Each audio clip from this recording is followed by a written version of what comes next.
What's up, guys? Thank you, as always, for hitting this video. 3 quick things. Number 1, if you're not already subscribed, please do us a favor and hit that subscribe button. 2, if you would like to see early ad-free releases of our episodes on Patreon, you can join Ooze Control via the link in the description below.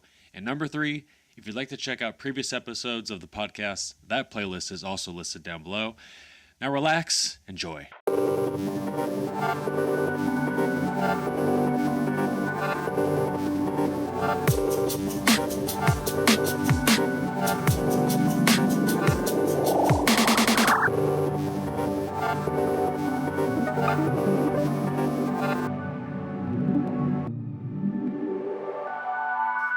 Was it the one like cartoon TV show that I successfully got with Jamie was actually the Batman animated series? We sat down and watched a lot of those episodes together, and I was loving every second of it. He was jamming. And then we got to Clayface. I wouldn't say it traumatized him or freaked him out, but he was just like eyes as big as dinner plates. He was like, wait, what? You know, I guess it did traumatize him, wig about, because we like watched the whole episode and he was like, all right, I'm good now. And then we stopped watching it because he was like, I'm all right. And I like felt it as he was watching it. I was like, I don't know if I should turn this off or not because it's really wigging him out. But I had a really funny experience, really similar to that.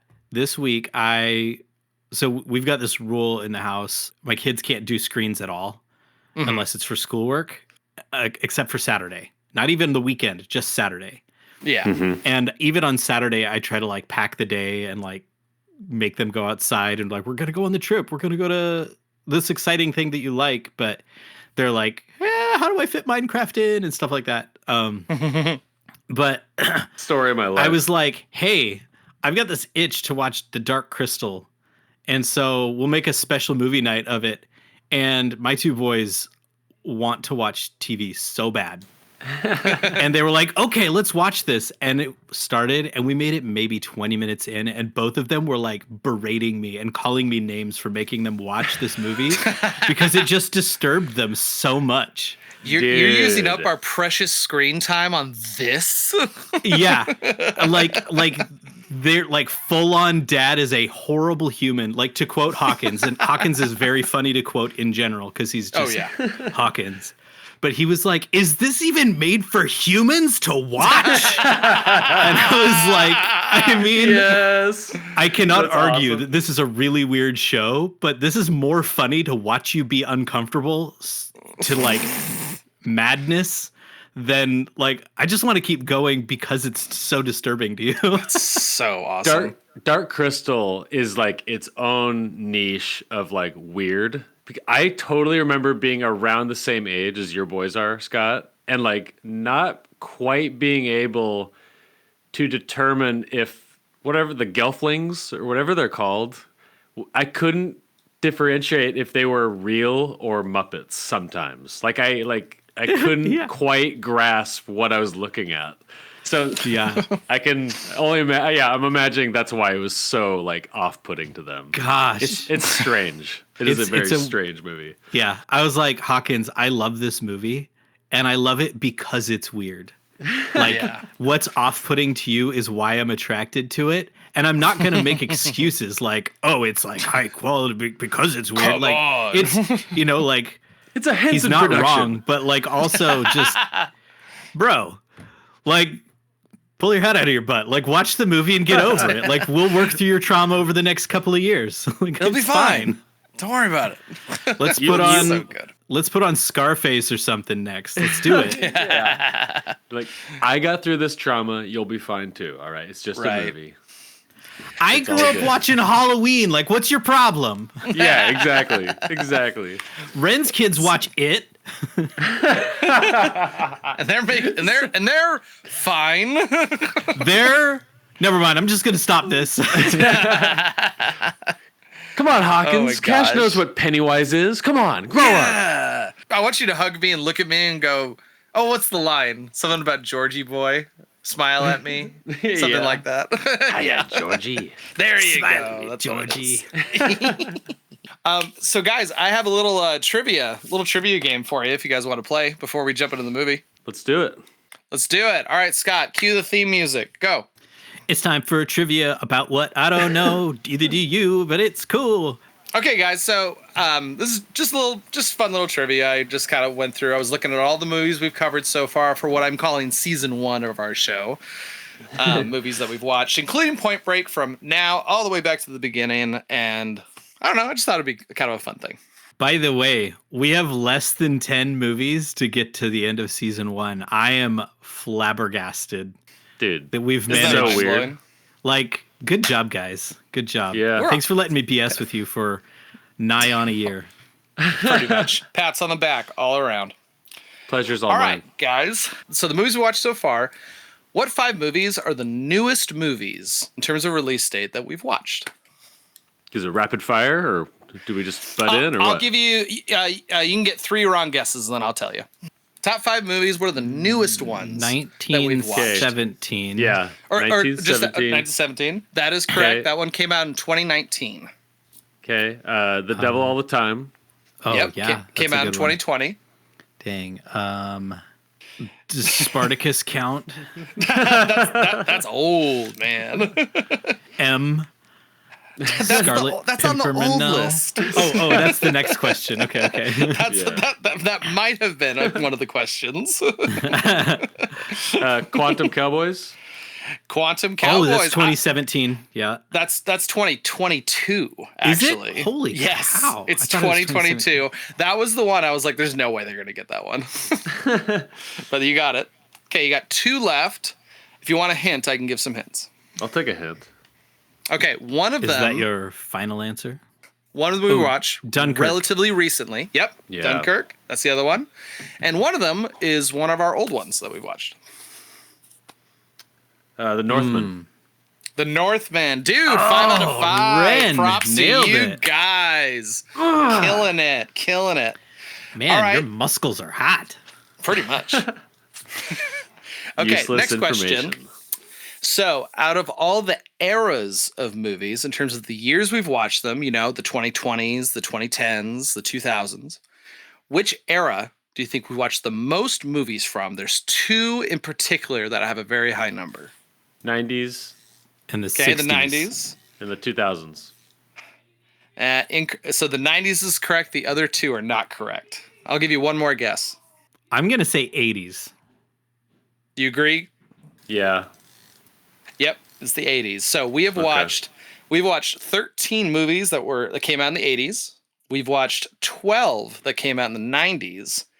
And then there's a pretty big drop. The next one is the 2010s. We've watched 6 movies from the 2010s. Yeah. That sounds about right. Right. Honestly, I was looking at it and I was like, yeah, that looks about right for a bunch of guys in our 30s. So I want to go That's even. about Dude, we got to go even older too. Like, oh yeah, no, yeah, I yeah. love we need doing to the get older movies. They're so fun. They are cool. No, yeah, we need. Actually, that'd be a pretty good fun theme. We could do top bottom. It could be like, all right, 2 movies from 2025, 2026, and the bottom like down in the 30s, down in the 40s, something like that. Yeah, we got to We round actually things have- out. We still need to tackle Metropolis. I'm really excited for a silent film Oh yeah, and a high I quality keep one looking at that. I got that on my queue on Canopy, and it keeps staring at me. But I'm like, Yeah. I can't just do it without you guys. Yeah, I know. Man, there's so many cool behind the scenes. Like, how in the world did they do that for Metropolis? That like, I want to watch the movie first, be impressed, then go Totally. do like a month's worth of research. Like, can we just do like a deep dive, like all 4 movies on Metropolis somehow? I don't know. That'd be Is that awesome. a thing? that'd be sweet. Yeah, I keep fantasizing about whenever we do this deep dive category, whenever it gets picked randomly, because I'm like, dude, I have like Swayze is like my number 1. Second is Dude. like 1930s or 1920s or something. But yeah, Yeah, what is it? We actually haven't watched a movie from the 40s or the 50s so far. So okay. Oh man, that's actually really interesting because there's a lot of good ones in there. Like, Yeah. well, we'll just think there's about it so like many. it's like what in this quote unquote season 1 we're doing. It's like we're only doing 52 movies. Like that's like barely scratching the surface of anything. So we'll just have to find a way to do one movie a day. Simple as that. Yeah. or 6 movies a day. Just on this topic, I'm curious what you guys think, but like, there's some like movies like we've been talking about where like I don't want to watch them because I like don't want to like taint this like treatment that we give the movies that we do select. And it's kind of awesome. And I'm curious if like the listeners get any of the same sort of sense of accomplishment that I think we do. Like when you can like deep dive a movie, I really feel like you can like kind of move on and then really give it that like shelf life of like, all right, now we're going to put it over here. It's going to age. Time's going to go by. And then we're going to see how much dust collects. And then like there's some movies you just don't need to revisit. And then there's ones like the one that we're talking about today that like I think I'm going to go back to much more often. I've got 2 movies that are mine that I loved that are seriously collecting dust after watching them on this show. And like the first one is Bubba Hotep. Like, like I still love that movie, but I'm happy with like the memories of it. You know, like I don't need to watch that movie again. And surprisingly, The Untouchables. Like I grew up watching The Untouchables over and over and over, and it was probably one of the most impactful and powerful films I'd ever seen. Totally. And now I'm like, I mean, it's like mid-tier good. It's like a B plus. You know, like I see. I don't really need to go see that movie again. Like there's just better movies. Yeah. And I didn't realize that until doing this show. I think we're coming up with some really good categories for like a award show that we might be doing for our 53rd episode or whatever. I think. No, let's do this one. Okay, what are the oldest movies we've watched? Scarlet Pimpernel, M. Mm-hmm. Those are the 2 from the 30s. Mm-hmm. Yep. 31 then and 34. There's probably a jump all the way up to Alien. Alien, 1979. There's 2 before that though. Paris, Texas. No? That is not on the list. Yeah, I think in your head you think Paris, Texas is like 64, but it's 84. Freak, no, shut up. Yeah, no, right? no, we've talked about this crazy? before. Yeah, we've talked about this. Why is this movie not? Which is funny because look, I don't know everything in the world, but if you Paris, Texas, I'm like, oh, that's a movie that feels like a movie from the 60s. Yeah, I don't know what it is about it. Yeah, but it does feel that way. Okay, so you got M, Scarlet Pimpernel, and Alien. Those are the 3 you got so far. And I guess there's 2 before Alien. There's 2 before Alien. I guess I have 6 on this list, but we'll just do the 5. What are the ones from the 60s? I can give you the year if you want. Yeah, give me the year. All right, one movie is from 1960, and the other movie Spartacus? is from 1975. Yep, Spartacus. And One Flew Over the Cuckoo's Nest. There you go. Perfect. Yeah. There's actually then there's a jump up to, I guess that's not a big jump, but then the next one is American Werewolf in London. That's the next oldest one we've done. Is that 82? 81. I stuck our list. I stuck all the movies we've watched into just an AI thing and just said, hey, I just need to get some stats about these movies. And there's 2 things that are pointed out to me. So far as I'm recalling, and once again, this is just AI info, there's only one director that we've watched 2 movies of from their filmography.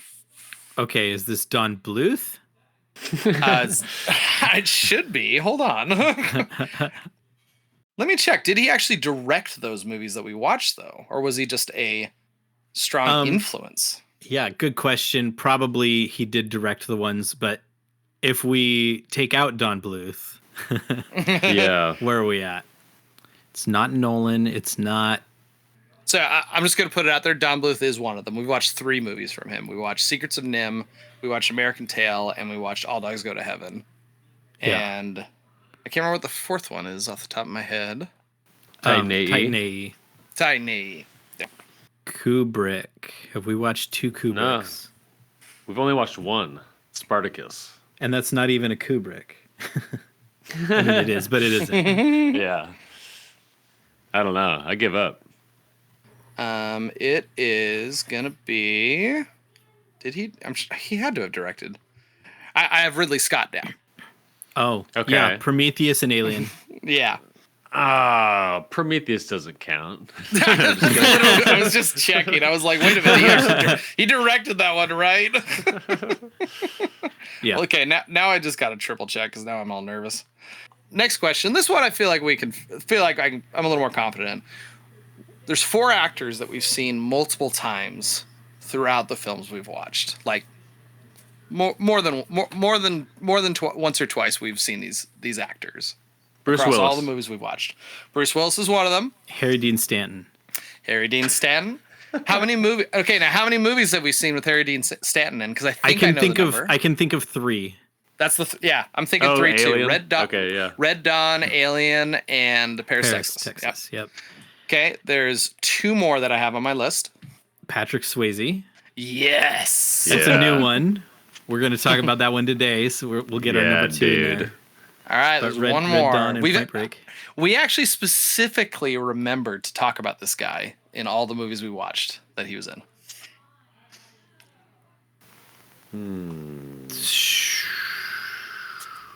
I feel like Harry Dean Stanton is the one that we do that in. He just keeps popping up in everything we do, right? Jack Nicholson? No. Robert Pattinson. No. Charlie Sheen. Leah Thompson. Oh, Christopher Lloyd. Christopher Lloyd has been in 2. Okay. I have another one that we've seen a couple more things in him. Danny DeVito. Starts with a D. Danny DeVito has been in 2.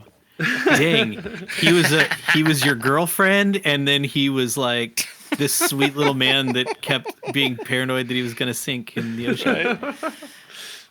This one might be a trippy episode. I'm just going to tell you. It's Don DeLuise. He's the one that we've seen in multiple films. All right. And every time he comes up, we're like, yeah, sorry, Don, you didn't pull it off this time. Or, yeah, you pulled it off.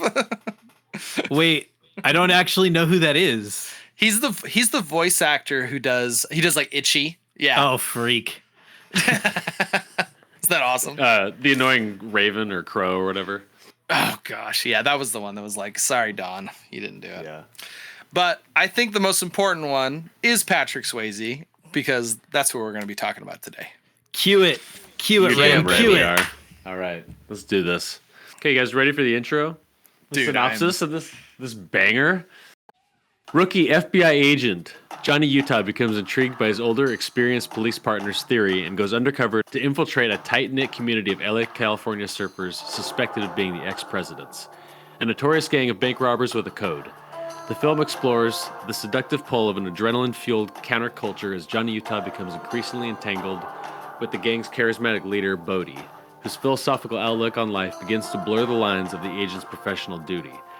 Driven by groundbreaking practical stunts, from intense surfing sequences to visceral skydiving jumps, the story builds toward a final confrontation where the law and a personal code of honor collide during a historic storm.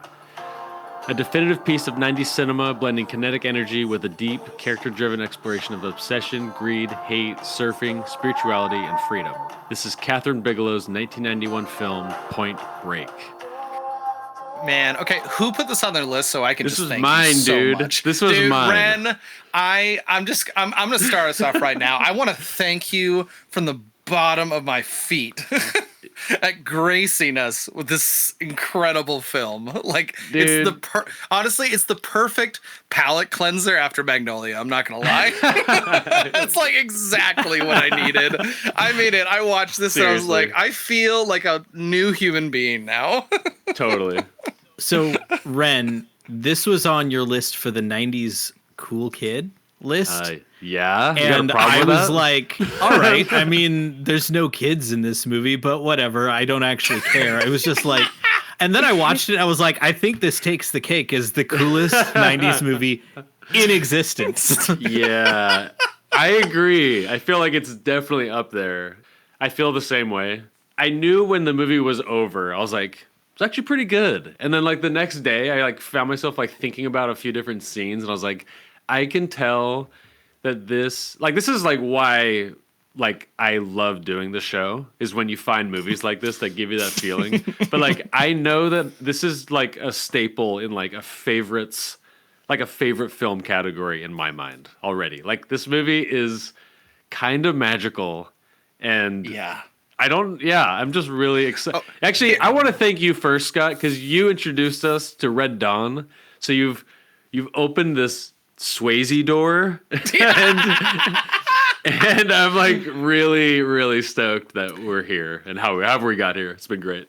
I'm just going to say it right now. I think Patrick Swayze is really one of the great actors of all time. I feel like both these movies we've watched of him, I'm just like, this guy goes all in. Yeah. He didn't let up on the gas in this film at all. And I was just watching, I was like, this guy is so into it. And I was mind blown by him. Very impressed. You know, some actors feel fake. Yeah. And you're just like, but then there's some actors, I think Keanu Reeves is one of them. Patrick Swayze is one of them. I think Jack Nicholson is one of them. They're just real people that embody characters so well. And you know that like, this is an actual human doing actual human acting.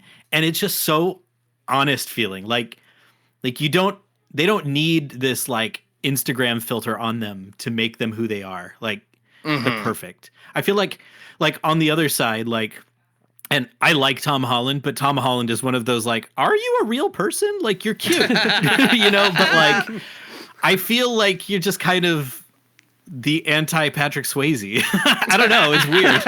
No, I get you because I feel like when it comes to actors, there's people like Patrick Swayze and Keanu Reeves where it's like, oh, like you're real human beings in this movie embodying this character. Then you have like, you know, quote unquote high class actors that I feel like you watch them and they're like, oh, they're like trying, like really going for it. Like they're the people who kind of like method act even when the camera's not rolling and they're assholes. And you're the just Joaquin like, Phoenixes, that kind of thing. things like that. And then you got actors like Samuel L. Jackson, where it's just like, I'm Samuel L. Jackson. I can do whatever I want, you know?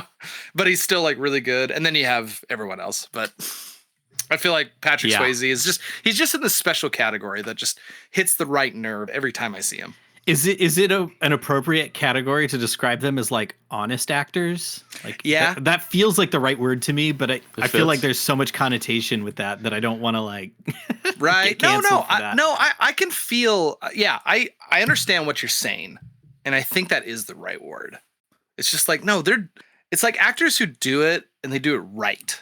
They're not doing it because it's like, oh, this is like high art. You know, they're not stuffy about it. It's just like, no, I'm doing this because I feel like this character has something to say and I want to be the guy to portray him and say that message. Also, the character of Bodhi, like you put almost any other actor, like 9 out of 10 actors would make this role just like garbage. Like just totally shit the bed on it. And dude, Swayze, like I forget he's acting. Like I just kind of feel like that's who he is and they just have the camera on. Like he's so natural and like intense. And in this movie in particular, like he's so well embodied. He embodied Bodhi and Bodhi's philosophy so well that I was almost like drawn in and uncomfortable in the same way that Johnny Utah was. Yeah. You know? No, I get, okay. Yeah. Here, we're just going to keep on this road, but like, it was so weird. So I'm watching this movie and I'm like, wait a minute. This isn't like cops versus robbers. This isn't good guys versus bad guys. I wasn't getting that feeling. And I was trying to kind of like, just, you know, I'm making cookies. I'm together and figure out like what the end result is. And then I think the key moment that made everything click was the skydiving scene. I really like that felt like a magical moment. And I feel like it's the most important scene in the movie, but the feeling I got, I was watching this and I was like, oh my gosh, this isn't bad guys versus good guys. This is Bodhi has this philosophy and this vision, and he's bringing all these other people along with him. And Johnny and everyone else just doesn't get it. They don't understand why he's doing it, you know, what his approach is. And Bodhi's just like, no, I'm on another level right now, and I'm going to go for it. And if you guys don't get it and you're trying to stop me, I'm going to leave you in the dust. I don't know. That's how I felt watching it. And probably kill you. I mean, yeah. I don't know. The thing is this, like, I feel like every death that happened, I don't know, was there any death that you were like, whoa, Bodhi, that was cold as hell? If you enjoy watching our show on Spotify or YouTube and you want to be more involved, we encourage you to please come check out our Patreon community. Not only does our Patreon community get every episode you see on YouTube early, fully uncut, uncensored, and ad-free, but we're also doing Patreon exclusive episodes, as well as Q&As, video clips, and access to our entire film catalog. It's a lot of fun and a nice way to say thanks for the cost of a cup of coffee every month. Now, back to the show. All of them, honestly. Really? Yeah, me too. Me too. See, I don't know. Like every time someone died, I felt like it hurt him, and I felt like that's what made it so cold, though. Like it's not that Bodhi's cold; it's what he did was cold, and I think that's what makes his character that much deeper. Like he is a sympathetic villain. And not just like, oh, it's Maleficent. We've built up all this backstory to explain why the bad guy is the good guy. It's like, no, like he's just a total jackass, but he's also like got a reason for it. So, okay, I think there's two moments in the movie that really made me go like, oh, this is different. When Johnny Utah's running at the bank and one of his henchmen dudes aims the gun at him and Bodhi turns around and knocks the gun out of his hand. It's like, what are you doing? We're not killing him. And they leave. The other one is when they're in the plane heading over Mexico. And the guy, his henchman dude, I can't remember his name, but he's like bleeding everywhere. He's obviously dying. He gives him the bag of money and he still straps him into the parachute and gets him off the thing. I was expecting him just to shoot and kill him. He's like, yeah, whatever. Boom, you're dead. That's what I was expecting to happen. But I don't know, just the fact that he like doesn't kill Johnny and he like leads him on this journey. Like, I don't know, it just added so many layers to his character to me. So how much of Bodhi is Swayze and how much is the script writing? Because he's a man. deep character. He's got way more depth than a villain should have. I think this is a moment where the actor took a deep character and went farther than even the script had it. So remind me again, but I'm just trying to play back the movie in my head. But the only time Bodhi kills someone is when he's in the bank, when he inexplicably kind of goes against his own code, right? He's telling his guys to go into the vault, and they don't do that because this isn't about the money. He says that earlier. But then he goes against this code that he has, and there's a moment right when he shoots, because he only kills one guy, right? Or is there more than one? The off-duty cop. Yeah. Oh my God, you're right. It's just the thing is this. So it's just that off-duty cop. But when he killed him, I was like, it hit me in the chest. Well, right before he shoots him, the camera kind of goes really slow motion. And it zooms in on his face. I think he knows that if he pulls the trigger, he's done for. You can't kill a cop. You can't kill anyone. So I don't know. That part was powerful. And then I think he right after that, just a little side note, but he looks rattled. He's kind of looking around. And then as he's leaving the bank, it shows him just knock Keanu Reeves right in the face, Johnny Utah. He just knocks him out. And I think he's just on the run at that point, and he knows that he's done for. But anyways, that leads to the last scene. We'll get to that point eventually. But yeah, no, I agree. Because I think what I'm trying to figure out is why he broke that code. Why did he decide to go for the vault in that scene? I don't know if it... Because... He doesn't seem to be. It's so weird to say that a character isn't greedy and he robs banks and all that stuff. But I feel like he has this path that he's going through and bringing along these people with him. And for some reason, he went against the code in that bank. And I don't really know why. I don't know if it was greed. I don't know if it's one of those like it's my environment is all these terrible people, and maybe it just influenced him more. But that does make sense, though. But I can't put my thumb on it as to why he did that. Here's my take, right? Because basically from that point on, it's an escalation of adrenaline rush throughout the whole rest of the movie. And I think, and this might be like his biggest flaw in the whole movie, is that he lost his humanity to his own philosophy.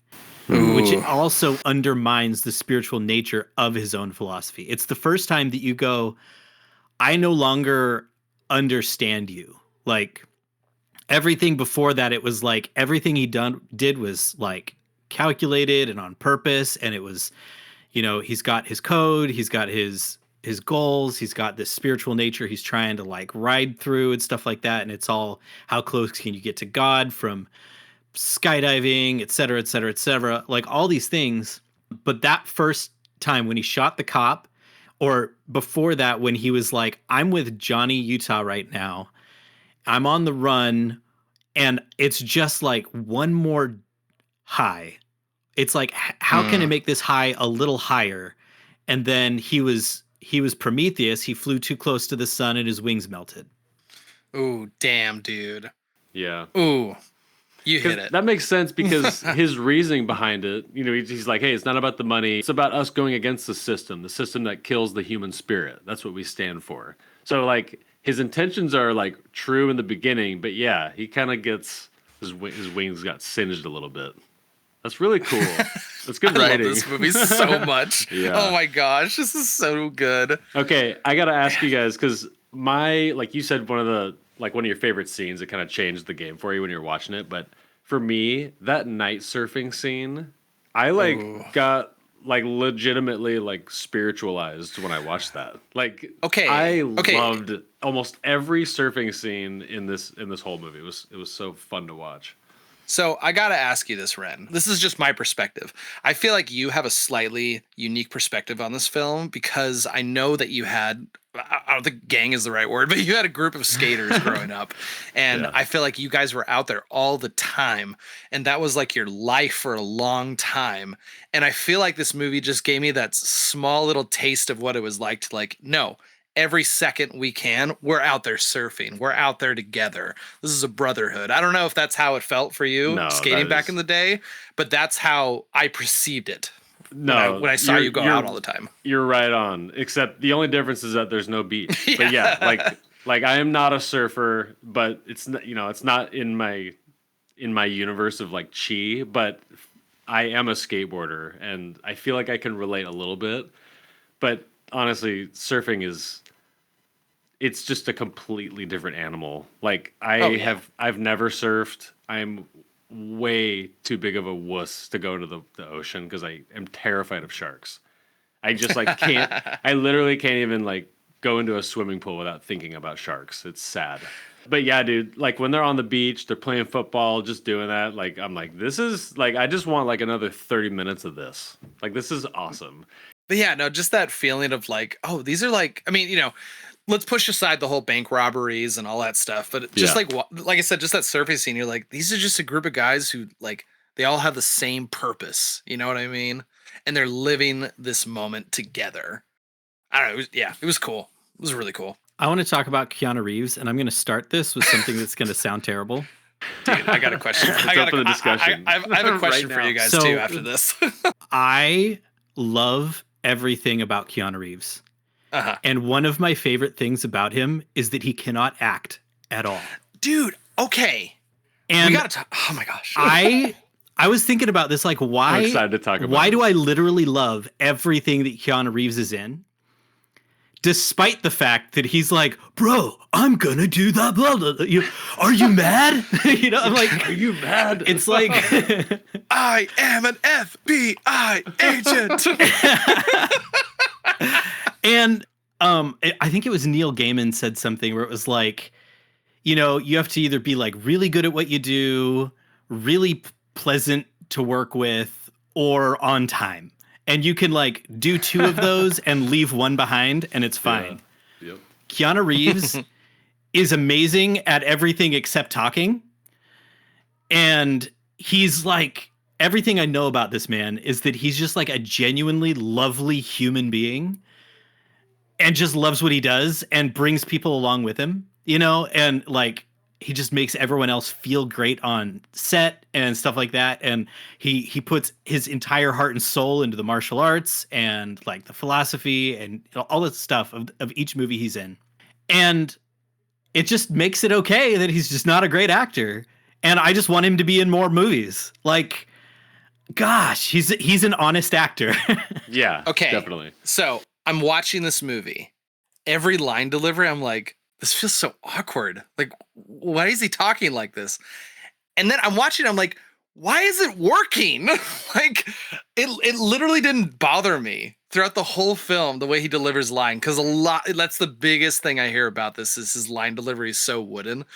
But for some reason, I'm watching, I'm like, it just fits the movie. Like, it goes with exactly what the movie needs. and how the movie was made. I don't know. Like there's something about it, but it wasn't distracting. It almost fit. It was like a perfect puzzle piece to me, and I loved it.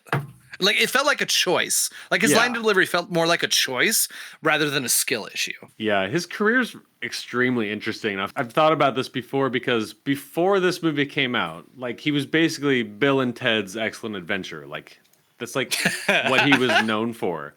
And then he's in a couple other movies, kind of small roles. And there was a couple other actors who were in consideration for this movie.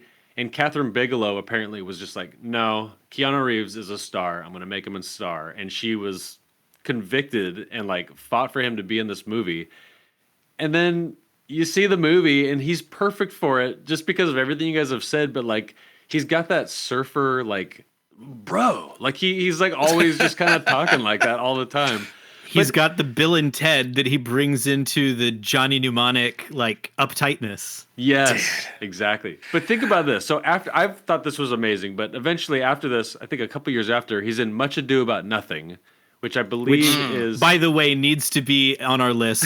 Yes. It is genuinely one of the funniest Shakespeare adaptations with Kenneth Branagh and Keanu Reeves and all them. Amen. It's so good. So he's It's such in a this Page movie.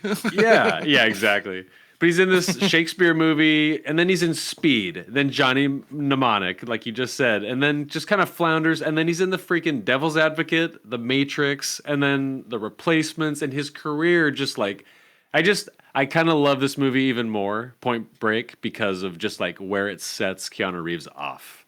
This is like Deep dive. Yeah, this is like the point in his career where things just start blowing up. I just man, love we need to do a I was gonna say Johnny Utah deep dive. We need to do a Keanu Reeves deep dive and just do like every single one of his pivot movies throughout his career. So good. Oh my gosh. We've already watched Point Break, so we don't need to tackle this one again. But we could start with Bill and Ted, then we could go to Johnny Mnemonic or something like that, because that sets off a lot of the Matrix kind of, I don't know, weirdness.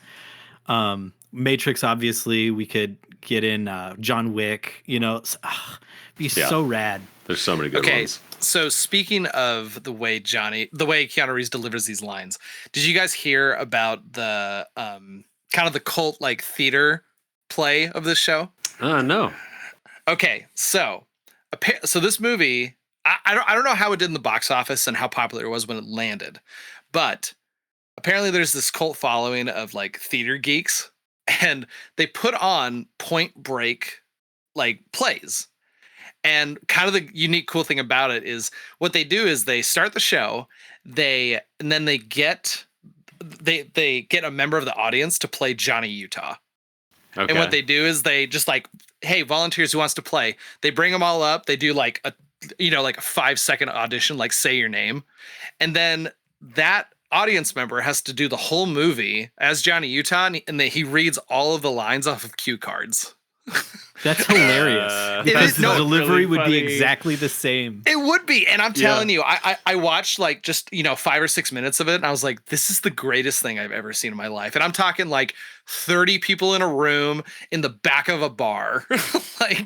And some of the actors and actresses from Point Break have shown up at these plays before. And it's so cool. Like, it's such a cool little weird, unique thing. I recommend anyone YouTube that one.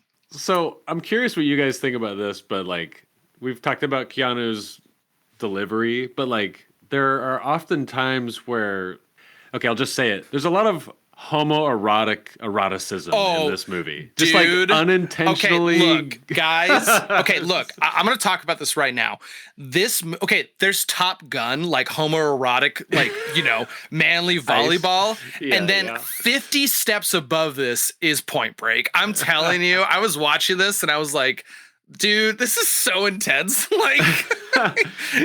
Just let's stick a bunch of buff dudes who are shirtless 90% of the time, get them wet, have them flick their hair in all over the place, and just have a lot of intense like conversations, standing very close to each other. It was awesome. Just like everything he says kind of sounds gay. It's just funny. He's like, "Sir, I take the skin off my chicken, sir." Dude, Just like love everything he that line. says, it's just I thought it was so funny. Like everything he I said. love that line so much. Okay, we have to talk about another actor in this movie we haven't brought up yet. But I want to know your guys' experience, if you have any, with the actor Gary Busey. Oh yeah, the Vietnam like cop. Oh my gosh, What do you think about this man? I'm so... I loved him. I especially really love the scene where they go find the drop car, and Gary Busey's like, oh bullshit, I can't, we can't figure this out, whatever. And then they have that like, we're just gonna scream at each other to motivate each other. So like, are you old and haggard? You don't think I can figure this out? Yeah. And they just like scream and yell. They're like, fine, let's get out there and get these guys. And I'm like, God, this is the most like roid like hype session I've ever watched. It's so good. I thought it was, I mean, there are a couple of like really choice scenes with this dude. I thought it was funny how California he was. Like old school surfer California. And I was like, are they kind of hinting that like he's a retired surfer and he just doesn't want to do it anymore? Like, I don't know. Like, I thought it's but my favorite scene with him was when he's sitting there like scoping out and Johnny Utah's on the beach looking for the people and he gets like jumped behind the bushes. Yeah. And once his partner figures that out, he like runs to go save him and then like comes around the corner and immediately thinking on his feet really fast is like, hey, did you guys see somebody steal my radio? They came through here. No, I didn't see that. And then he like kept. I was like, man, that was so freaking smooth. Yeah, that was totally good. Yeah, he has some hilarious lines. Oh, okay. I have a really funny story. So I had the movie playing downstairs, and I go upstairs for some reason, and my boy Knox, he comes upstairs. He goes, "Hey, Dad, I'm watching Point Break, and the actor that's in Napoleon Dynamite is in that movie." What? I was like, John Hader? Like, he's not. I was like, oh my God, you're thinking that John Hader is Gary Busey. You're getting like their dumb teeth mixed up, and you think that's the same actor? That's so funny to me. Oh, dude, I'll bet you it's not John Hader. I'll bet you it's his uncle. Uncle Rico or whatever. Yeah, I think it's probably Uncle Rico because they've got like a really similar like facial structure. To answer your original question, I don't know that I've ever seen any other movies with Gary Busey in it. Yeah. I'm kind of blown away. It's a name by I him. recognize though. Yeah. He seems like one of those actors that like he's always in a Gary Busey film. No matter what you say or like how you direct him. I could be totally wrong, but like he just seems like that type of guy. He's a less angry white Samuel L. Jackson or something like that. Exactly. Like, what's funny too, I'm kind of looking at like all these movies that he's in, but I think in my mind I got Gary Busey mixed up with Nick Nolte and also Ron Perlman, the three actors with like really giant chins. I think my whole life I've got them all like mixed up over time. Just a funny note. But a few years prior, Gary Busey was in a movie called Big Wednesday, directed by John Milius, who did Red Dawn. And it's supposed to be like another incredible surfing movie that I kind of want to check out. But that's as much of a Gary Busey deep dive as I got into.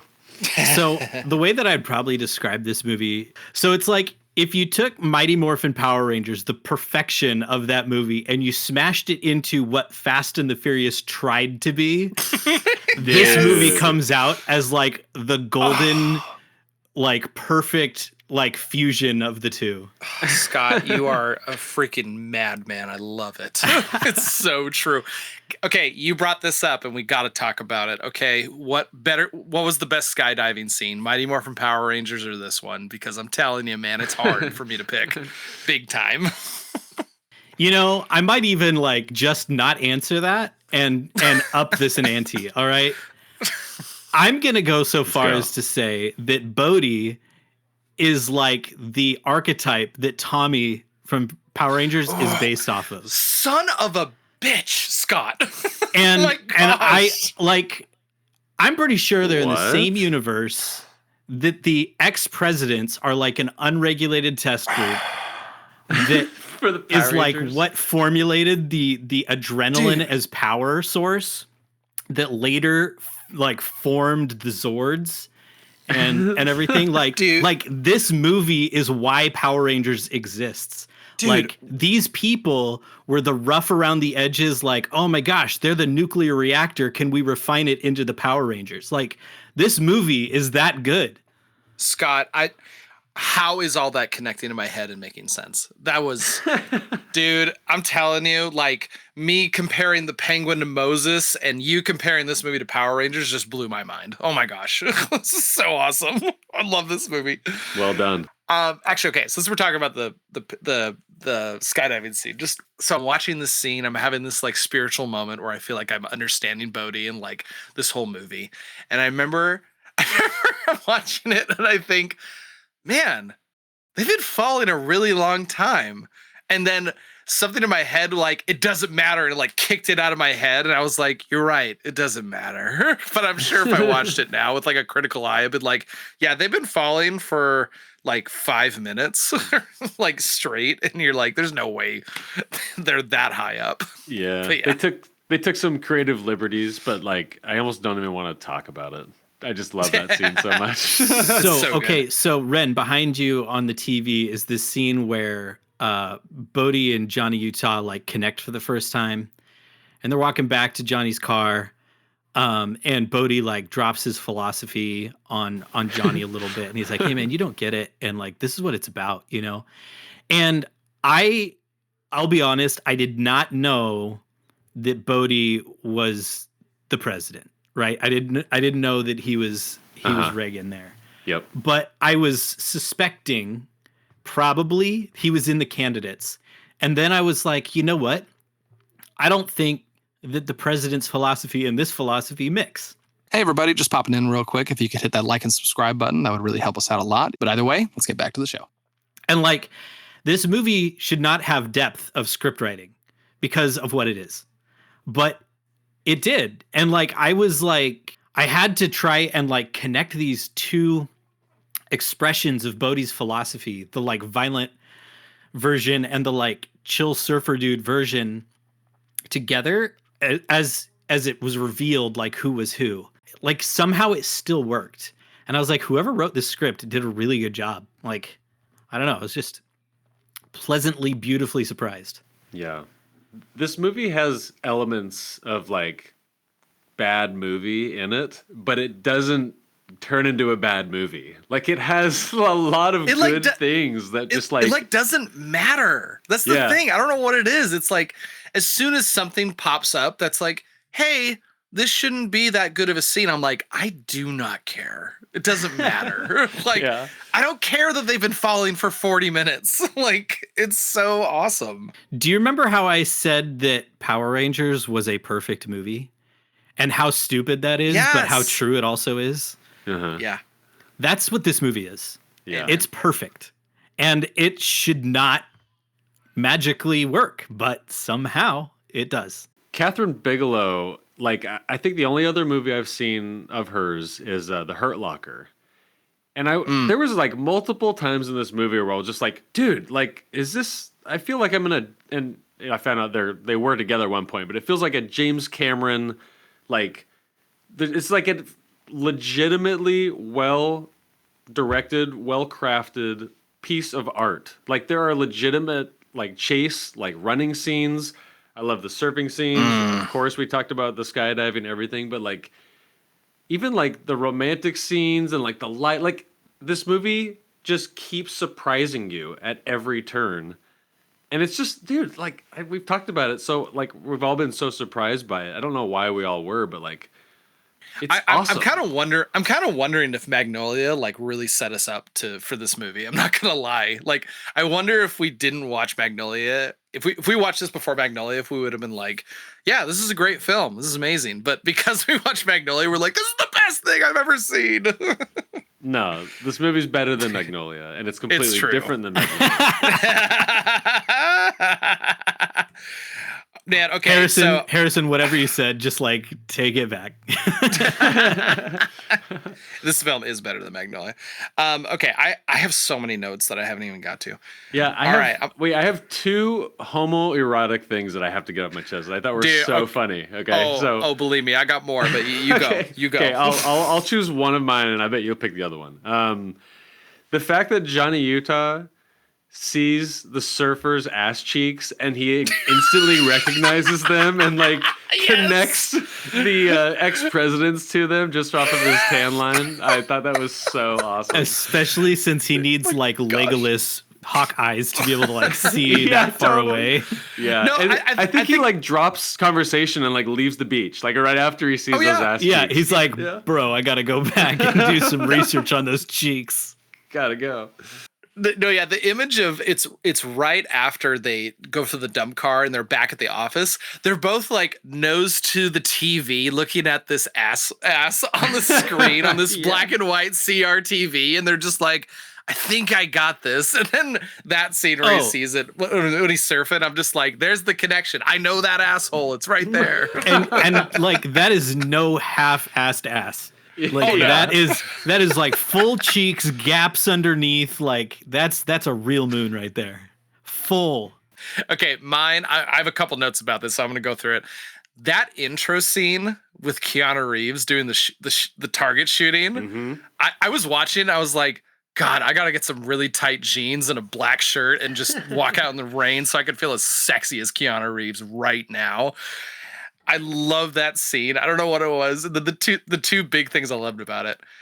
I love the fact that the FBI instructor's in there. He like stops time. He's out in the pouring rain and he still clicks his pen and writes down his time on this soaking wet piece of paper. I thought that was so funny. I had the same thought. I was like, why did he write on his clipboard? That's the most stupid thing ever. It was so funny. I was but just it's like, perfect. It's so perfect. I think it really sets you up for the rest of the movie. And then like he's like, you know, he like gives him the thumbs up and he's got this like 5-year-old like goofy grin like, I did it. Okay, guys, no, that leads into my question. That smile, okay, who's got a better shit-eating grin, Keanu Reeves or Dennis Quaid in Frequency? Dennis Quaid. I think it's Keanu Reeves, man. I'm telling you, that smile he gave, the thumbs up he gave, I was like, I just witnessed a very special moment in cinema history. I don't know. I can't describe it, but it was so good. But Keanu Reeves looked really damn hot doing all that. Just gonna put that out there. I will say, like, after almost like 2 months of really heavy movies, it was nice to watch a movie and just smile. No, okay. Yeah. I actually wrote that down. So I'm watching the movie. I'm like 75% through, and I paused it, and I was like, I have the goofiest, dumbest grin on my face right now. And I literally don't think I've stopped smiling ever since I watched this. This movie was a breath of fresh air for me. Wait, okay, so awesome. That was my homoerotic scene. What was your other one? You want me so bad, it's like acid burning in your mouth. Oh my God, Ren. Oh, it's like, why did you say it like that? It's so funny. I have a bunch of quotes written down. Gary Busey has like probably the most great one-liners in the whole movie. There's Utah, give me 2. He needs 2 sandwiches. Yes. Yep. There was another one. Let me try to find it. No. Not just give me 2. He repeated it like 4 times within like 3 minutes. Give me Johnny. And then he like opens up the window. 2. Let's see. One I got was, why don't you astonish me, shit face? Yeah. that one got me good. Astonish me. Oh, I didn't even know. I've heard this like throughout my life, and I didn't know it was from this movie. You're a real Blue Flame special, aren't you, son? Young, dumb, and full of cum. What? I thought that was hilarious. I was like, "Oh, that's what this is from." That's really funny. I want to get that embroidered on like something I can hang on the wall. That is so funny. There was another one. Let's see. I got one. We gotta jump or jerk off. Yeah, that one got me good. I don't know why. This is a line I don't know why I laughed so hard.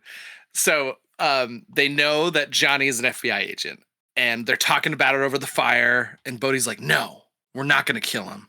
And then they show up at Johnny's house, and Bodhi's like, come on, let's get going. And he walks into Johnny's room and he goes, okay, socks. Oh, He yeah, goes, yeah. Like picks out all of his clothes. And I don't know why I heard that. I was like, I hope I say that all the time now. Just in that exact like inflection and pace. It was so good. Such a true thing.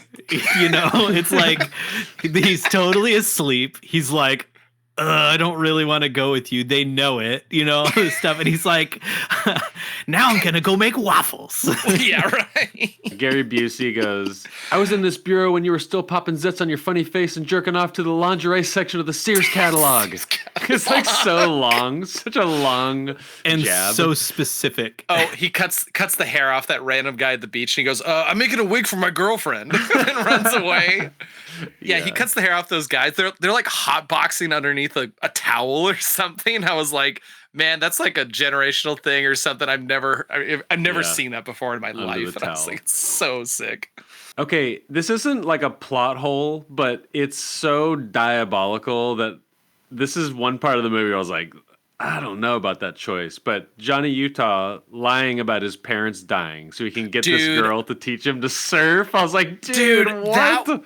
That was I don't know how to feel about that. I was like, it was this combination of like, that was sly, that was dirty. I almost wonder. Okay, so this is. I have no idea if this is true, but I know how I work when I'm trying to come up with a story, and there's like, it's like, well, we need them to have a fight, but we haven't established that there's any reason to have a fight. So at this point of the movie, this needs to happen. So earlier in the story, we need to establish something that's going to be horrible and trust breaking. So what if we did this? And then they're like, oh, that would solve the problem of how he gets her to teach him in the first place. Mm-hmm. That's his in. You know, it's one of those like reverse engineer the problem. Yeah, it was a funny choice. My last quote that I have on my list that was my favorite is, my name's Johnny Utah. Who cares? Yep. Okay, look. We've been praising this movie. I only have one moment that took me out of it. And like I said, I think Keanu Reeves' line delivery almost matches this movie to perfection. The one moment that really threw me out was during the skydiving scene.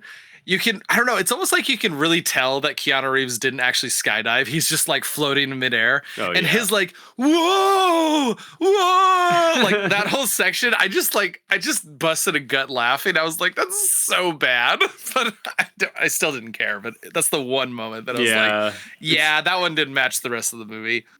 But to counter it, Swayze really did. Like, there's that scene where it's just his face and he just falls backwards out of the airplane. He really did that. So he kind of makes up for everything Keanu wasn't willing to do. But I'm pretty sure Keanu did catch a wave for real. I don't know how they would have faked that. This must have been pre-Keanu does his own stunts Keanu.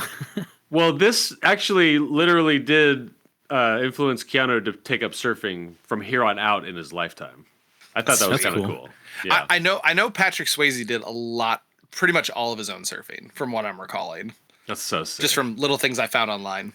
Dude, they have some legit surfers. There's one dude, it's like a slow motion shot, and he like does this sick like knee tuck, and he's like going like backwards. Next time you rewatch it, look for it. But I was like, dude, that's legit. I was just watching it behind you like 10 minutes ago. Oh yeah, no, awesome. I think I know what you're talking about. He like leans into the wave almost, like he's laying on top of it or something. I don't know. It's so cool. Crosses one arm over his knee and then pulls back, dude. Like so cool. No movie has ever made me want to surf more than this one. This was awesome. I think this is one of those because this movie is like pre-CG taking over the world. There's a realness and a tangibility to the practical effects of them skydiving. And when Johnny Utah dives out of the airplane with just a Magnum revolver to chase after Bodhi, I was like, this is one of the most terrifying BA things I've ever seen anyone do in a movie. And I've seen crazier stuff in more recent films, but it just doesn't have the same impact. Like I just assume that it's not real. Yep. And this one, I was like, I mean, I know it's a stunt actor and there's all these safeguards and stuff like that, but man, like I was like, this is insane. And that whole sequence of him, like them playing chicken with who's going to pull the chute. So, you know, all that stuff before they hit the ground, I was like, Bodhi's is going to let them squish like a grape on the ground. And like, it got me. I was like, this is a really, really good scene. Yeah. Yeah. I agree. Yeah. This movie is Oh awesome. my gosh. This is a quality movie. There was some really cool behind the scenes stuff about they would use this pogo to do like the Steadicam shots of all the chase scenes. Next time you rewatch it, dude, just with that knowledge, it makes that whole sequence even more impressive. I thought that was awesome. Yeah, that on foot chase scene when they're like going through people's homes and like all that crazy stuff. And then it ends with the freaking lawnmower in his grill. That part's insane. Yeah, that was nuts. That was during the FBI raid. That's when that happened. Right. Yeah. And then there's the foot chase scene. The best part of that foot chase scene, by the way, is Johnny Utah like comes out the door and Bodhi throws a dog at him. Yes. Straight throws it at him. I was like, what did I just see? And it's not just that he got a dog thrown at him. Like, first off, who does that? But just before that, he was getting beat up by a lady with a golf club. And he comes around the corner and there's this like pit bull being thrown at him. It's like the coolest thing ever. I've never seen that before. And then at the very end, like he jumps into that like ravine or not ravine, but like I don't know what you call that area. But he lands, messes up his knee. I don't know, just that moment he's got the gun pointed at Bodhi and it keeps like zooming in closer and closer to Bodhi's like rubber face. I was just like, oh, this is so like intense and silly. Gotta and show the Swayze eyes. Those Swayze eyes carry so much depth. That part too, when he just gets frustrated and he just unloads all of his rounds into the sky. I felt that. I was like, dude. So there's this great movie by Edgar Wright called Hot Fuzz, and it needs to go on our list now that we've watched Point Break, because they reference Point Break multiple times and recreate a couple of the scenes, like on purpose as fanfare. It's hilarious. Like, but in context, it'll be so much more funny having watched this on the show. Also, I want to put a vote in. I mean, it depends on the category, but I want to watch Speed. Me too. Yeah, dude, a couple years after, no CGI. Just if it's anything like the sequences in this movie, like whatever that category is, it's like no CGI action movies. That'd be cool. So in some of the research, Johnny Depp and Charlie Sheen almost got the part of Keanu Reeves, and I have a really hard time imagining anyone except Keanu Reeves, which is funny because he doesn't deliver the lines like impressively, but I can't imagine anyone else in the role. It's interesting. No, I think this is a perfectly cast film. I think it's just incredible. Weirdly, I think that both of them could have done a decent job based on like, you know, like What's Eating Gilbert Grape for like for Johnny Depp, or like Charlie Sheen is just as wooden, but doesn't have the same charisma. He just has the hots, you know. But imagine Charlie Sheen saying, "I caught my first tube this morning, sir."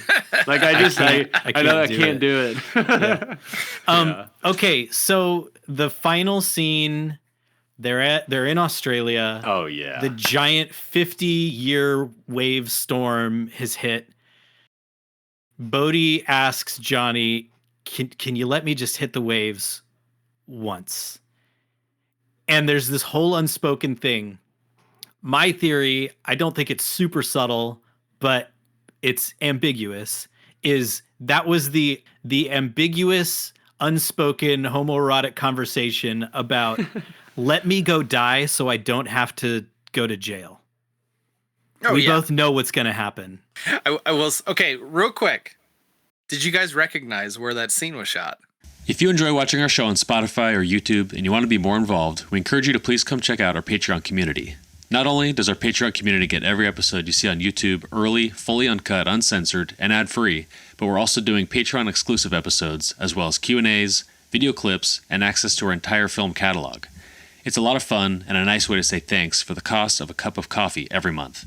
Now, back to the show. No, but I found out, and I'm so freaking excited.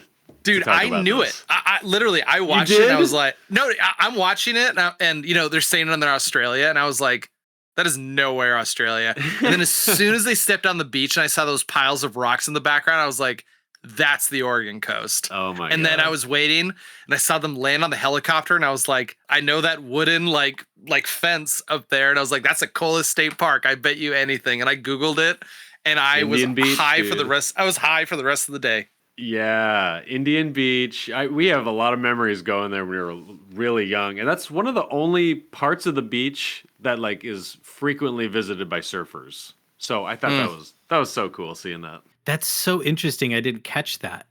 Like, I feel almost Oregon ashamed. Like, me too. I didn't know that. People are unsubscribing right now. Yeah, they should. But I know. Like, there's a couple of podcasters that I know that are Australian and surfers. And, like, so in my head, I was just like, yeah, I get it. I know Australian surfers. This is a place where people surf. And so I was just like, I was in it. I didn't pay attention to the surroundings at all. No, honestly, I really did like that last scene. The only negative part of that last scene is they like use footage of someone like falling in the water and it does not match like the movie. Like I really could tell when they shifted to B footage basically.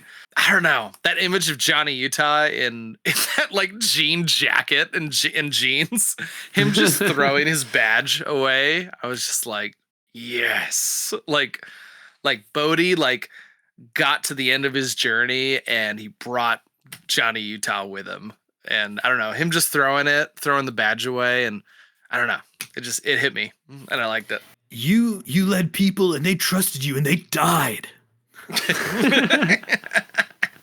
Here's a weird half-baked theory that I was putting together. So this intro scene, I'm watching it, and by the way, the opening like Point Break scene, I was like, that was so badass. I don't know what it was, just the letters like awesome mushing credits. Together. Yeah, it was great.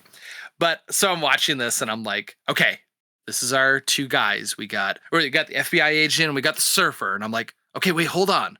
They're both like dealing with water, but Johnny Utah's wet and Bodhi's like on top of the water. And I was trying to figure out like, what is this symbolizing? There's something here. They're like both part of the same world, but in different ways. And I never came up with any conclusion on there. But if anyone listening, if I'm touching your soul right now, you know, I see you. I like heart. Right. I liked the product placement for Sex Wax. I thought that was a pretty awesome. Solid one. And O'Neill, all the like O'Neill surfing stuff. I love that. Yes. Was it one of the like surfer dudes is like, what's this pig ass like board you have here or something? He says something along those lines. Oh no, speaking of that, I've never had this experience as far as I can recall. But around the time that this movie was come out, I feel like there was a lot of movies where it was like people like laughing at noobs a lot. Like, oh, you have like the dumbest looking surfboard. Oh, he fell. What an idiot. Like, I don't know. Like, it feels like this weird trope that was in movies and in like kids' TV shows. And I don't know, maybe I'm just blessed and I never experienced that. But in my head, I'm like, I feel like this was mostly just a movie thing. And I thought this would happen more often to me. But that trope is like the worst part about being a beginner, like whether it's surfing or skateboarding. Like I have this story that I have tried to corroborate with two of my buddies from high school. But at Burnside Skate Park, if you've ever played the Tony Hawk video game, you can play Burnside, and there's a bowl with an eyeball painted in the bottom of it. Mm-hmm. That bowl in real life, if you ever go to the skate park, it is super like steep. Like the only way to get in and out of it is on a skateboard. So if you mess up, like it's hard to get enough momentum to like run out, especially when it's freshly painted. There is a rumor of this guy we went to high school with. His name was Ryan. And he went skating. He's not very good. And all the locals were there. He got stuck in the bowl. And like 2 or 3 people just lined up on the top of the bowl, pulled their pants down and just pissed on him. and there is, and so there's this local Burnside like skate park, my whole life I heard that story and I never went to go skate there because I was too afraid. Because like I'm like I can hold like I have some respect on my board, but I'm not like I don't like shred. I wouldn't say that about myself. So I'm always afraid to go there. So that like speaks to me. But like being just like bullied because you suck, like that's the worst place to be. And I don't know if that story is true, but I was talking to my buddies. They're like, I heard that story too, dude. So yeah, it might be a rumor. But possibly. Yeah, it's not fun. That's so funny. It's not fun being a noob. I want to read this review because I feel like it hit on something pretty good. So I saw this movie in the theater when I was 14. It's hard to explain how groundbreaking this movie was back then. There had never been a movie that was even close to extreme sports. That really wasn't a thing. The first X Games didn't happen until 1995, 4 years after this movie came out. Keanu is basically only known as a stoner bro from Bill and Ted's. This movie caught everyone by surprise. There was no internet, cell phones, etc., only word of mouth. By the end of that summer, every adolescent male in the U.S. was quoting line after line with their friends. It shaped the cultural zeitgeist in a way that I'm not sure has ever been repeated. And honestly, just that line about the X Games not happening until 4 years after this movie, that kind of like blows my mind to me because I don't know. I agree. Like I watched this and I was like, I feel like this is a unique look into an extreme sport and trying to trying to mentally teleport myself back to that moment. I couldn't really do it, but that must have been insane for people to watch a movie that really featured surfing in this intense way. I rarely get this. I'm curious if you guys felt this, but like when I was done watching this, I got kind of mad that like I am 38 years old and seeing this for the first time. Like, why wasn't this in my life earlier? Like, this movie's sick and like it has everything. It has everything that like a young like under 20-year-old would love about a movie, and I'm bummed. Never had the experience to watch this. I didn't know what this movie was about. Like Same. I genuinely had no idea. Yeah, same. No idea. I thought it was just like robbery. I don't know, like Bad Boys or something like that. Like just a cops versus robbers, like kind of modern like thing with Keanu Reeves in it. Like, which sounded cool, but like there's a lot of movies. No, honestly, I'm kind of with you. Like when this popped up, I was like, okay, I know this is. I heard this movie is really good, but I didn't expect it to be as like. Not goofy's not the right word, but like, what's the word? Because it's not serious. Like it doesn't feel. No, maybe it is kind of serious. I don't know. Just I was expecting more serious. Mm-hmm. Yeah. Totally. I loved the moments when there's a lot of shots of them surfing, and there's like it happens like 3 or 4 times where Swayze like literally looks at the camera and he like does the like shakes his fist and like shakes his hair and he looks right at the camera, and it really like stood out to me, and it just I don't know, it just made me giggle. So I talked to my wife about this. I feel like one thing that movies have done to to set our expectations when it comes to sex is that when you have sex, you instantly fall asleep. I don't know what it was. I'm watching this and they like bang on the beach, and then all of a sudden they're like, he wakes up, he's like, oh crap, I gotta like go. And in my head, I'm like, I've never like had sex and then just like instantly fell asleep and didn't know like what I was doing. I don't know. It was just really funny to me. And I was like, I feel like that happens in a lot of movies. I think this is just a problem with you, Harrison. Maybe that's what it is. I have too much energy. Yeah, you guys are going to be like, dude, that happens all the time. You're doing it wrong. Yeah, if my wife was here, she'd have lots to say, but she's not here. So, okay, this brings up the part in the movie where the scene where Lori Petty, she finds out that he was lying about his parents dying, and she freaking takes the gun, shoots the pillow right next to his head as he's sleeping. And for some reason, he's like, still wants to get back with her. And I'm like, dude, that is a red flag. Like, that's crazy. Like saggy butt penguin red flag. Yeah, like, no, that is, you don't need to do this. So, I would say the moments before that, I kind of believe their relationship. But from that moment forward, like when they go up, when when the Jeep pulls up in like, you know, the middle of the desert of Mexico, and she like runs at him, and they had this like passionate moment, like, oh, we're finally united. I was like, whatever. Like, and even weirder, he's like watching them drive off into the distance over her shoulder as she's just like making out with his dusty face. I know. Yeah. I was like, that was a weird choice. Yeah, no, all I could think was, it's like, okay, like you're still in the middle of the goddamn desert. Like you're gonna die. There's no way you're gonna make it, especially wearing that outfit. Did you guys recognize Lori Petty from anything else? Man. No, but she was extremely attractive. She's one of the whale trainers in Free Willy. We just talked about that movie last week. Yeah. Okay, so I've never seen Free Willy, so yeah. No. And she's the voice of Patty Mayonnaise from Doug. Oh, that's funny. Good just so you guys know. I never really watched Doug, but I know who Patty Mayonnaise is, and that's awesome. Quail Man. Oh, okay. Hold on. Okay, we have to talk about this FBI raid on this house. The most uncoordinated, terrible execution of a raid on a drug house I've ever seen in my life. The most like blood and like, you know, like when that guy gets shot in his foot, I was just like, that was a lot of flesh just flying everywhere. Yeah. I mean, this was like an absolute massacre.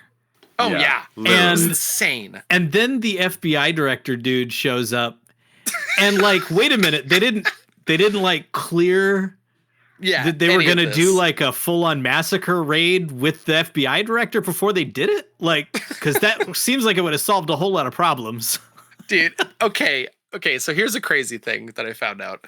So, in that FBI raid, that naked chick pops out of the shower and like kicks the crap out of Keanu Reeves. Oh, the girl that like slams his head into the mirror? Yeah, that part's insane. That was insane. Yeah. Okay, so here's the crazy part. So, naked chick comes out of the shower, beats up Keanu Reeves. Mm-hmm. In this movie, there's Keanu Reeves says something along the lines of something like he's talking to Bodhi and he says something about Roadhouse, like, oh, it's down at the Roadhouse bar. Patrick's Roadhouse. Yeah, that's what it is. So there's a connection between that movie. Then I haven't seen Roadhouse. Have you guys seen Roadhouse? Not yet. Okay, we're gonna see it. We're gonna watch that. But apparently in that movie, there's a scene where a naked chick kicks the crap out of Patrick Swayze. And I was like, what? That's so weird. That's awesome. And then someone underneath that comment said, you won't believe us. It's the same girl. It's the same actress. That's hilarious. Isn't that like what a typecast? Like need a naked chick. I want her. Star. I want her. I don't have to convince her. She's already done it. Yeah. She knows. She's got it. So props we paid to her enough last time. Let's just do it again. Oh my gosh. Let's see. Probably one of the greatest car drifts I've ever seen during that car chase scene. That was done not by Bodhi or Keanu Reeves, done by the Vietnam Gary Busey. Yes. I was like, this is so amazing. And then in that moment when Bodhi like lights up that the gasoline and like just pours it all over the dump car, I was like, that was insane. What a crazy moment. Does Gary Busey have fake teeth? Like, I'm so I wouldn't be mind shocked. blown. I can't tell, but why would you get fake teeth that big? And then I don't know if you guys know his son. He's also in a bunch of movies, but they have the same teeth. Anyways, I feel mean making fun of his teeth, but I'm just so blown away at this look that he has. I'm a fan. I just want to be clear. I think Gary Busey is hilarious. I love my favorite thing he does in the movie. Almost one of them is where he like jumps up on the desk and pretends he's surfing. Dude, I was like, this is a great way to introduce this character. He's just Gary Busey. Oh yeah, just Gary Busey being Gary Busey. What is it? Yeah, when he first meets Johnny, he's like his like eyes are like covered, and he's just like some punk ass kid from California or whatever. and then what he takes it off, and they have this like respectful talk, and he's like, "All right, welcome to SeaWorld," and he like dives in the water. Okay, so there's this huge missed opportunity from that scene where he dives into the water to go pick up bricks, and talks about how stupid it is. it would have been perfect that like during the climax, like Keanu Reeves has to dive underwater or somebody else needs to dive underwater to save him because he's got like a brick tied to his foot. And something like that, and it's just like, well, that's the perfect, but no, That would have been they missed that that would have one. been the perfect cheesy moment of this film. Yeah. I'm telling you. Okay, I legitly was like, damn, Yeah, like I didn't that love really that. sucks. Like I wanted him to live at least. This movie has a great example of a movie that says the title of the movie, but like in stride of a conversation, and it's not like corny at all. Did you guys catch it? I didn't actually. I was expecting it, and I feel like I missed it. A point break is a surfing term, and I didn't know that. Like that's where you surf. Well, it's after they're like trying to steal the hair from the people to like get a match, and they're like match. That's perfect, point break, and he like continues talking. I was like, nice, well done. It was just executed perfectly. By the way, alternate titles for this film. You ready? Okay. Johnny Utah. That was the title. That was the original title. Yeah, it was. Which is it funny. was. If I'm remembering correctly, they didn't settle on Point Break until it was like halfway through filming the movie. How much more of a clean cut name can you come up with? He's the only person with a last name in the entire movie. And it's Utah, and his first name is Johnny. It's not John, it's Johnny. Johnny. I thought this was funny, but Johnny Utah is literally taken from Joe Montana. They just changed it just slightly. I thought that was hilarious. But it also like it works perfectly. What was the other one? Riders on the Storm. That was another one for this, and I was like, that's so bad. Ooh. Like that is not even close. It's not even close to what this one should be called. It's also perfect, but not the right title. not the right perfect. And then apparently the international title for this in Spain was called They Call Him Bodhi. They call him Bodhi. It's perfect. Yeah, I'd be down for like a Bodhi in the title, like Bodhi's Breaks or Bodhi's Waves or something like that, or just ex-presidents. Bodhi's Booty. Yeah, there you go. Bodhi's Bros. Bodhi's Bros. Ren, this is your baby. Take it away. This is my baby. I'm so glad you guys like this movie. I feel some redemption. I mean, I didn't hate Perfect Blue. I didn't hate Magnolia as much as you guys did, but I'm really glad we found this one. You have a really pained look on your face, Ren. You have a really pained look on your face right now. Well, I want to spread joy, or like awe or astonishment, and I feel like I've just been like traumatizing you guys. So this is nice. I get that. All right, so you're like, I can't do crappy kids movies. It's like, Let's guys, pick the darkest, heaviest movies I can find. We've done 5 Don Bluth films. All right, I'm about to lose my mind. Okay. Okay. I'm about ready to watch like The Incredible Hulk or something now. Harrison, save me. Yeah. I'll get you. All right, slimiest scenes. There are quite a few. I'm just gonna go with my gut because of the feeling that not many movies have given me, but the night surfing scene in this movie, like, I thought was beautiful. I loved it. The lighting was really cool. Just the respect of the water. Like I said this earlier, but it just kind of like activated this like spiritual like viewing experience. And then, it doesn't take long. That's completely gets blown out of the water and it turns into like an insanely awesome, no CGI action film. But yeah, it's blown the surfing. Out of the water. But yeah, I thoroughly enjoyed this movie. It was great. It was corny in some spots, and it's like explicit. It's got everything you need. This is an awesome movie. It's going up in like my top, like, I don't know, top 30. I don't know. I haven't made that list, but like, I love this movie. I definitely will watch it again. I will recommend it. I'm mad it wasn't in my life sooner. And, like my enthusiasm, my love for this movie is like, I could give it a 5-star rating, but I'm going to give it a solid 4 stars just because that's not a bad rating at all, but I love this movie.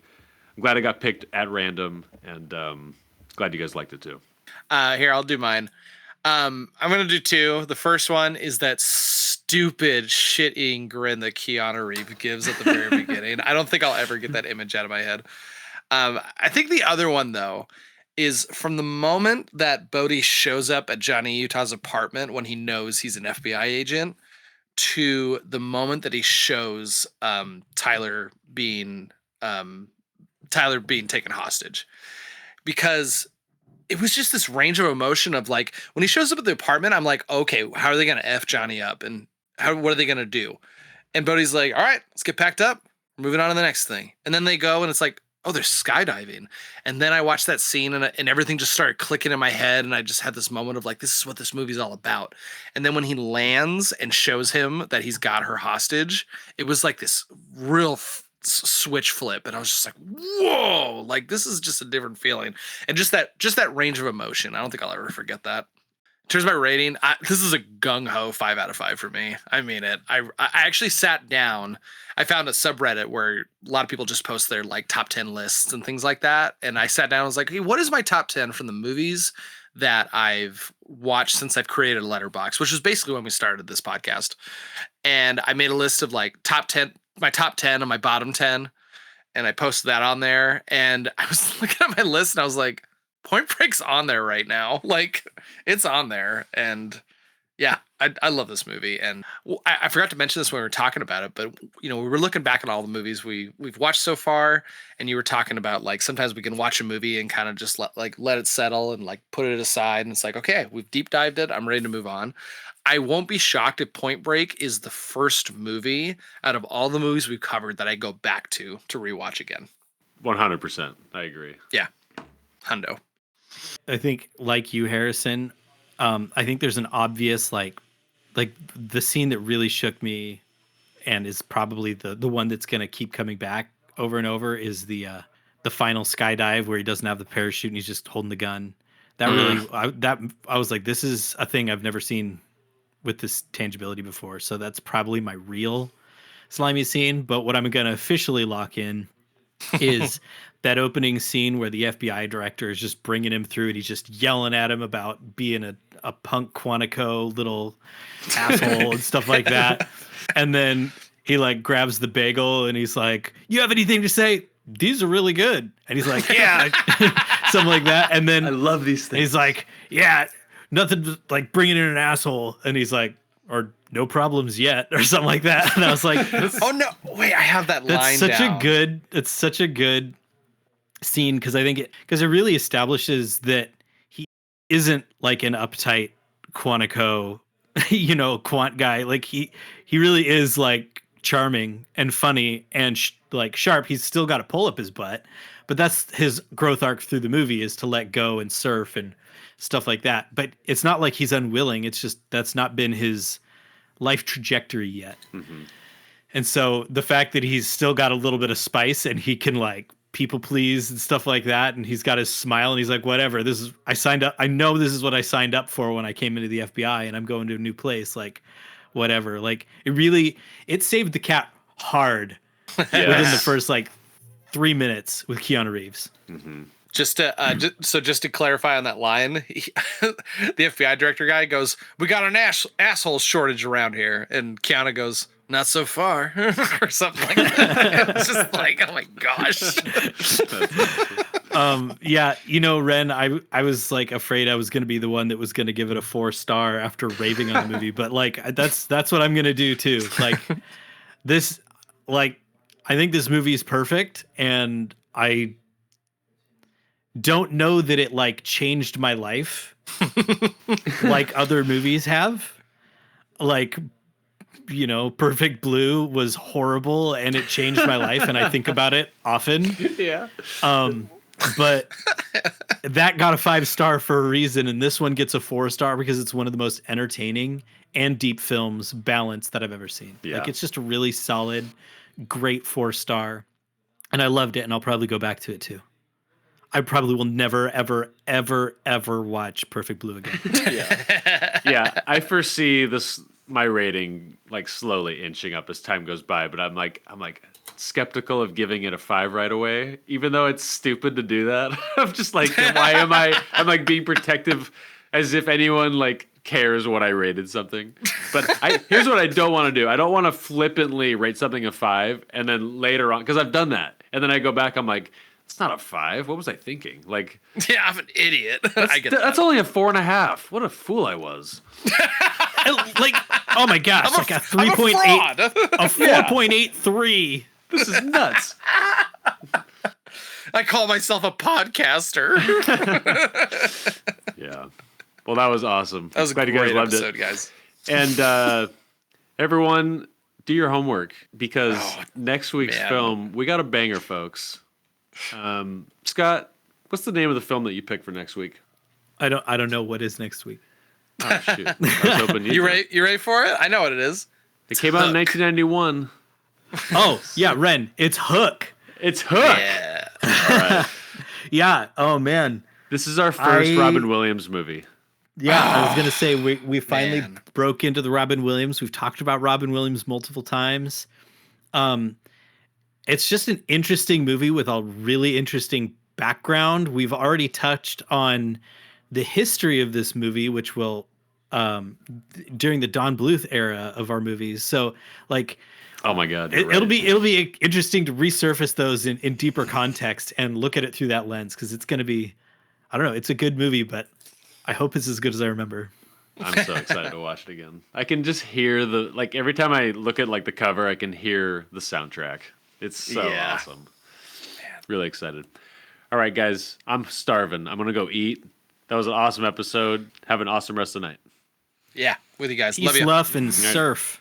That's a wrap on another episode of Cinema Slime. Be sure to watch the next film before next Wednesday. We had a blast and hope you enjoyed it. This episode was a production by your hosts, Harrison Jensen, Ren Jensen, and Scott Shepard. This is a group effort, and seriously, thank you. Thank you for listening and watching us however you found us. We really appreciate it. Help us grow by leaving a comment, a 5-star review, subscribe, and share an episode with another cinema lover. Also, let's connect. Find us on Discord and Letterboxd for film discussions, reviews, and recommendations. Also, check us out on social media. We're always posting clips, film rabbit holes we're going down, and interesting stuff. And you can also show your support by using Buy Me a Coffee, and we'll give you a shout out if you'd like. All links can be found in the episode notes. Goodbye.